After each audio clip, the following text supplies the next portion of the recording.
This man is OP. He's both in my chat and in the game. One and all, welcome back to the Age of Empires for Action, the $1,000 Fields of Blood tournament.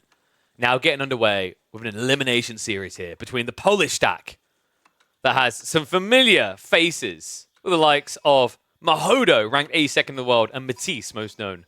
And then Tech and KLW rounding them out. On the east side, we have the Giga stack. 3D Clan, the ones that people have the most highest of hopes for.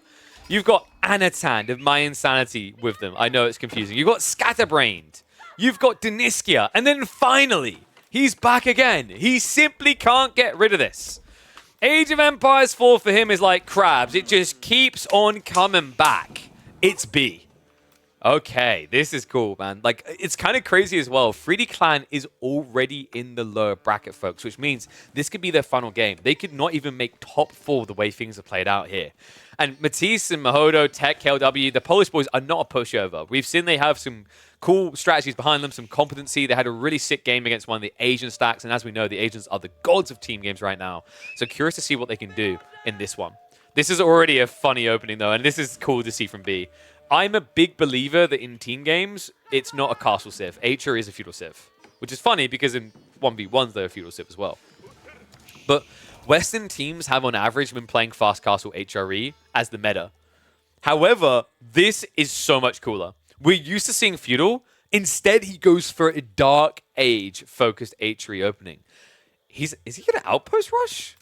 No, this should just be pressure right into the golds. I'd be surprised if he pulls a villager as well. It's kind of like playing pseudo-Mongols because you're just better. You have better movement speed, you have better production pace because you just have better economy. And it's going to be a blocker to Matisse, who... What happened with this TC, actually? I mean, this might be the most depressing Mongol TC I've seen in a long time.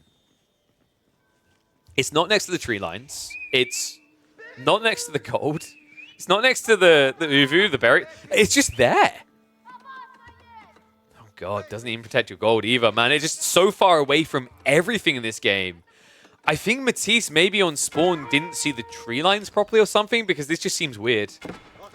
So Spearmen able to block him here. And I mean, you could afterwards potentially shift into the Ayyubid player who's probably going to be going Desert Raiders. So I imagine B kind of wants to avoid that threat. But he can also counter the Ayyubid player in H2 by going into Archer Mass, right? Just play Archers and you're good to go. Archer Spears counters both of these players, right? Like, Mongols don't like going up against that due to the economy. And we've seen in the Ayyubid H3 matchup, H3 has a really solid chance if they play full feudal Spear Archers. You don't want to build men-at-arms in H2 because the Desert Raiders are so tanky. Elsewhere, things are more vibe, though. I understand. I mean, we haven't even mentioned that he's on what feels like it's becoming his signature deli. This guy is just so insanely good on this civ. I'd say, like, I don't think it's an exaggeration to say he's, like, top 3 Delhi right now. Right? I think Anatan is that good in the Civ. It's almost just like, if you had to choose comfort to ban from someone, when it's Anatan, I think you ban Delhi now. So we're going to speed up into 2 times speed just to get into H2 here, as they are on the way. Abbey of Kings is going to kind of be sick. Wait. Dude. The King with a full feudal HRE army is kind of nuts to think about here. Mongols are probably going to be going for trade, right? If we check green space. Okay, no, he makes the correct call. He goes Deerstone. Wait. If you build Deerstone... Okay, hear me out. And it's not just because it's B. I think you just do it because the Civ. HRE plays Mass Spear Archers, and you just enable him with the Khan Hunter and the heal from the King. This is a wild strategy. English Mongols is a double support unit. It's kind of cool, and... You know, although you're going to have the English kind of playing support, remember, the only support thing they have to do is build 1 unit. Then they can just boom. And he's already looking to do that. The stone's been gathered, the wood as well. We're getting 2 TC from Deniskia. Dude, I like the way this is cooking up. And what is KLW up to? Is he just going to look to tech again? He's building the stables now, so no, I think we're going to probably be getting to the Desert Raiders. He has got the Adebegs to enable that.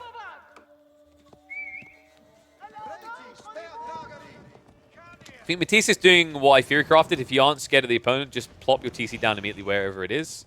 Getting that extra villager counts. Yeah, I can see what you mean, right? Because like usually the TC is meant to provide value by protecting. The other reason you build a TC near the tree line, for example, is because you're going to build Raxes and build Spearmen. The logic is like if you turn it into like a 20-minute Dark Age game, Mongols are better because they just have the efficiency of gathering wood all the time. Whereas the other civs going to have to add in a lumber camp and another lumber camp and another lumber camp. But yeah, this was really crafty by B. It pretty much threw Matisse off of his plan. And now the tech up on the way. It's a minework palace. Wait, so is B just not going to build archers after all?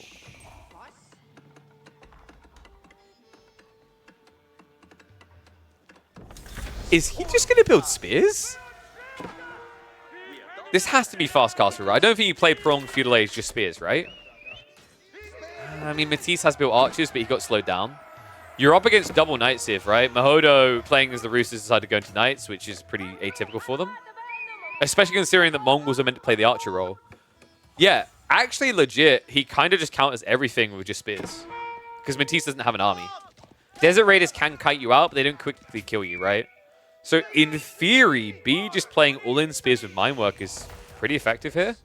And I assume that's going to leave Deniskia as the primary booming player. With Anatan as well, because he went Dome of Faith. Different kind of boom though, right? Like I think they just have one boom player max, which is smart. You put 3 players on pressure and you force a reaction straight away. I'm a really big fan of this. We've seen games where like 2 players on each side play eco. And I think it's unnecessarily greedy. It drags the game into a later phase that isn't required. You know, at this stage in the game, I feel like it's much easier to ruin someone's potential to be economy-based than to try and focus on building your own economy, if that makes sense. We've already seen that in the upper bracket multiple times, in fact. Man, this king, though, oh my god. This strategy is vile. Needs to be careful, the king, though. Remember, the Desert Raiders can almost just evaporate him straight away. Remember, the Spearmen are meant to be getting countered by Matisse here, but you wouldn't believe it looking at this. A lot of micro back and forth.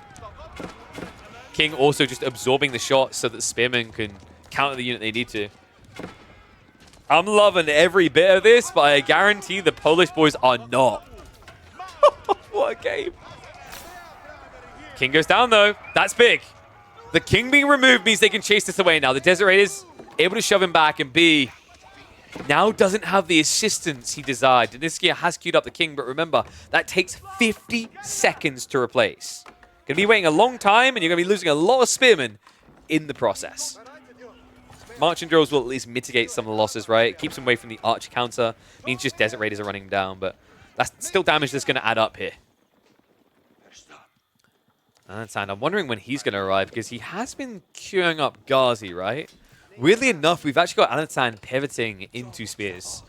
That's got to be a reaction to the knight threat, right? Like, he's seen Mahodo is playing 1 TC, so he now knows that he needs to balance his military force. He can't just build 1 unit type. Whoa, whoa, whoa, whoa, whoa. Are we flaming Deniska? He had more than one job, guys. He had to click on these TCs and mash the Q key. It's a lot of work. Okay, that wasn't shade at him. That was shade at England right now.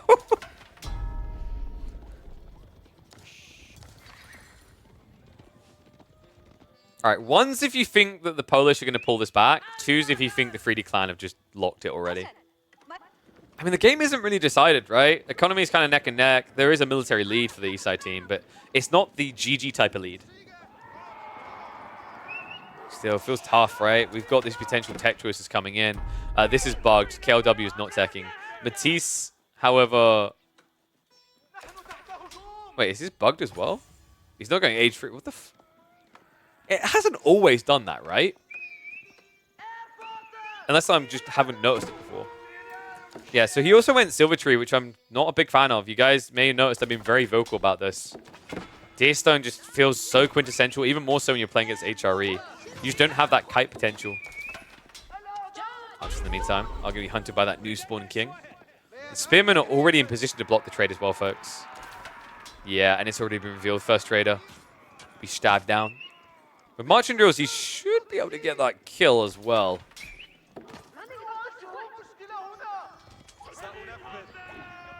Desert Raiders there to answer the Mongol horde of Mangadai, but the problem I'm seeing right now is I think that opening play by B threw the Polish boys off. They aren't actually playing any sort of aggressive strategy now. They're just kind of patrolling the mid-map trying to counterattack.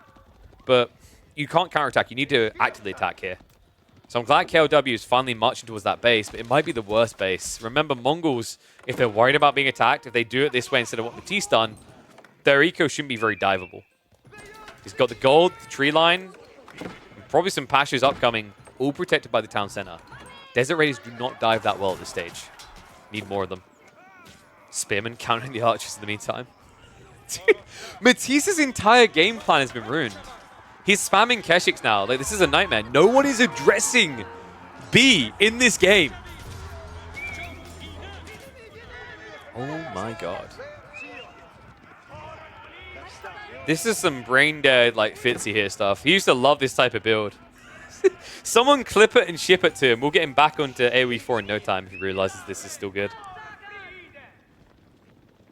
I mean, it's about to be better, right? Season 9 is going to bring that new all pikes tech, which would make this even more busted than it already is looking in this current format. Tech up coming out. We talked about Deniski and that booming approach. I mean, that's the perks, right? He provides so much just by bringing in a single king. The first one's free. The second one costs 200 resources. Everything else just goes into greed and economy. Kind of surprised he even bothered with the white tower, but I respect it as well. He could have went free TC, but why would you prolong this game? You have an advantage, you want to press it now. Things you want to press now is the tech up button. Anatan, House of Learning, also on the way. So age 3 coming in for the Delhi. We just have pro scouts, which I think we have a misclick with because he's actually taking... Wait, what? What is going on here?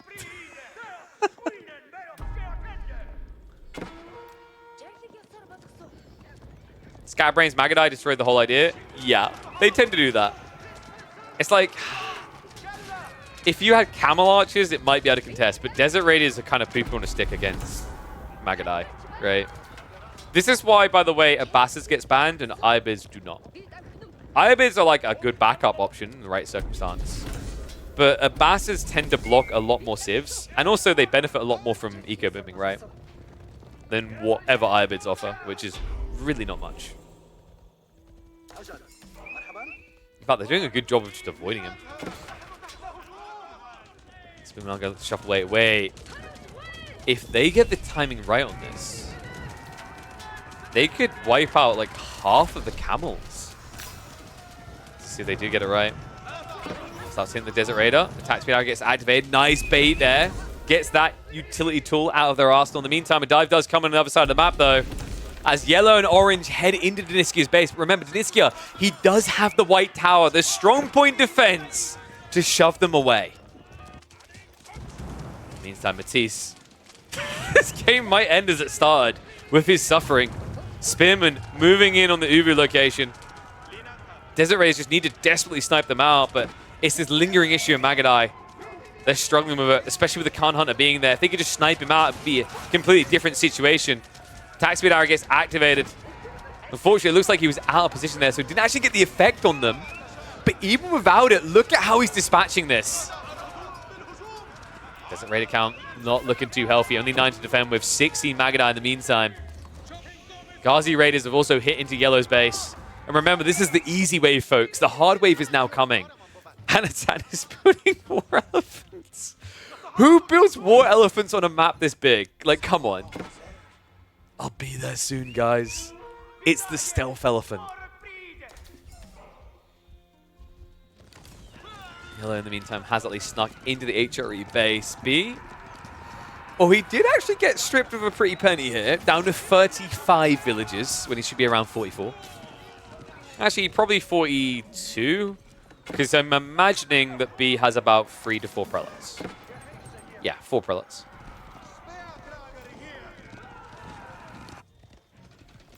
Alright, hear me out.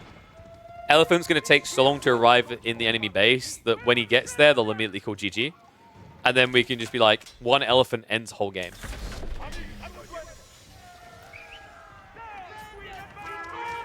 Just coming through. That's now 3 players on 3D Clan and Age 3. You're seeing how much this unraveled their plan, right? Like, they built a lot of expensive units on the Polish side, and they've spent most of the game defending. There was that one cool dive attempt towards Deniskia, but it came too late, right? You need that before Age 3. The ripple effect into B's base is in theory good, but the game really isn't about B anymore. Weirdly enough, it is and it isn't, and that he still counters all of them. But the fact that they're reacting this heavy-handed to try and address him means that Anatan and Deniskia are the real winners. Like, this isn't a me get Castlades, me get or Relics type of game. It's going to happen now, but even if he didn't find that tech up, Anatan would have.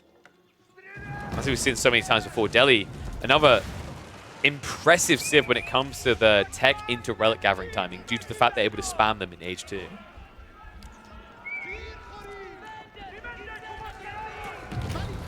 I think that's it. GG. Wow. Okay, they give up. The elephants did actually immediately break him. Oh, no.